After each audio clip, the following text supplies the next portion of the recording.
That second presumptive case, just get your thoughts on that, number one. I mean, I think this comes as no surprise. We know that this coronavirus can be transmitted from person to person, and especially close contacts. And here we've now seen that the wife of the individual who was infected, it looks like she's going to have she's going to be positive for this coronavirus. And it also demonstrates that this virus can be transmitted, and certainly close contacts of positive cases should be evaluated. Okay, just to be clear, presumptive case based on Ontario lab results. Now they're at the National Microbiology Lab in Winnipeg, and we will get the definitive word on that sometime Absolutely, soon. but I mean, I think it's still a fair assumption that if the test is positive in Ontario, it's very, very likely that the test will be positive in Winnipeg as well. Okay, so we would presume that it would come back as a confirmation. Yeah. For the man who's in hospital, how is this all managed now that this virus has arrived on our doorstep? Yeah, so I mean, he's going to get appropriate medical care in hospital. So first, they're going to make sure that this gentleman gets the right supportive care. There's no specific drug to treat this type of infection. So he'll be managed with some medications to help with fever. He'll get, if he needs supplemental oxygen, he'll get supplemental oxygen. He'll get appropriate fluids and electrolytes to make sure these are balanced.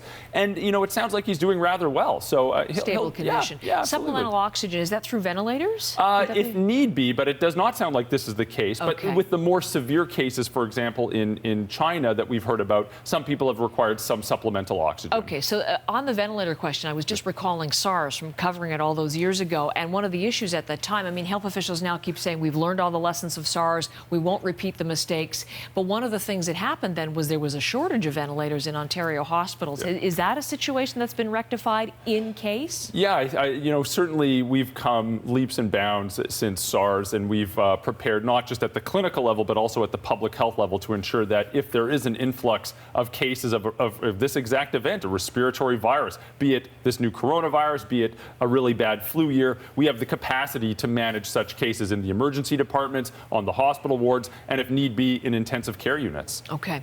I have questions, but so do our viewers. So I have a few for you here. It's interesting because they're on a number of different themes this morning, from Gilbert Chemirian and also from Jay Matthews, wondering about goods. So this gets to transmission.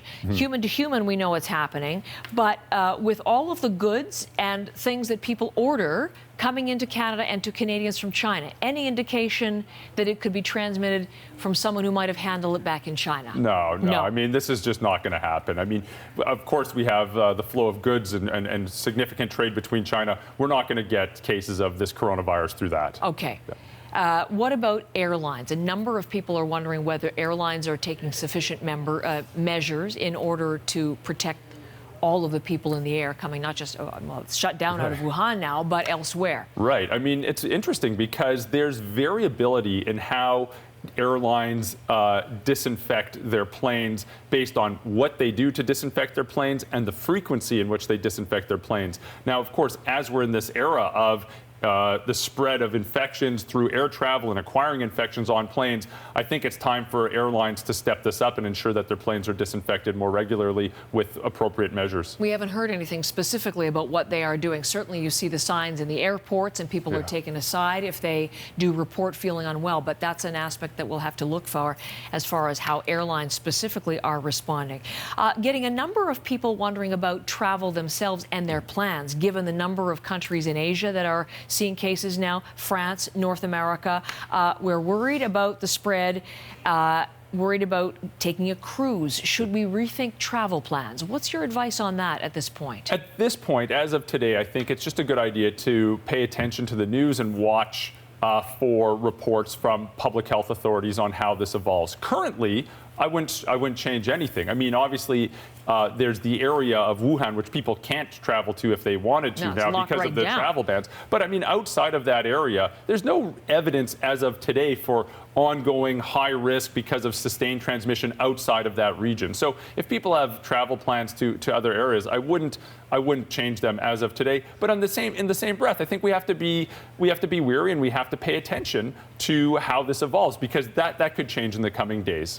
And over the weekend, from health officials, we did get a stat that does give pause, and that is from someone in China saying there could be 100,000 cases out there because this may be infectious before the patient actually presents symptoms, which is different from SARS. It didn't infect until the patients were demonstrating symptoms. Right. So how does that complicate or potentially make things worse? Yeah, I think there's 2 points to that. One is I am a little bit skeptical, and I would love to see some more data related to the degree to which people without symptoms can transmit this infection.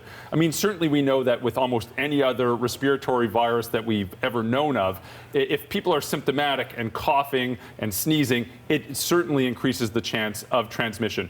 Asymptomatic transmission would be probably rare to unusual. So I think we have to see some more data before we focus on that. Okay. But I think it's certainly an important point to look into. Okay. Lastly, because we're getting a number of questions about masks, and I certainly saw people on the weekend in Toronto wearing masks around. Yeah. There are shortages of them in Vancouver and elsewhere in the country. Is it required? Is it a good practice right now to wear a mask? So the short answer to that is no, it's not. I mean, we have probably 2 cases of this infection in Canada, and we sort of have to bring this information back down to planet Earth and just act accordingly. Like, you know, there's likely only 2 cases of this in Canada. Doesn't mean we have to let our guard down. We still might get imported cases, but currently the risk to Canadians for this infection is extraordinarily small. So I don't think the masks are a good idea. The other point is the masks don't really protect you from getting this infection all that well, or other respiratory infections all that well. If people are infected, it prevents them from transmitting the infection, but it doesn't necessarily prevent people from getting it.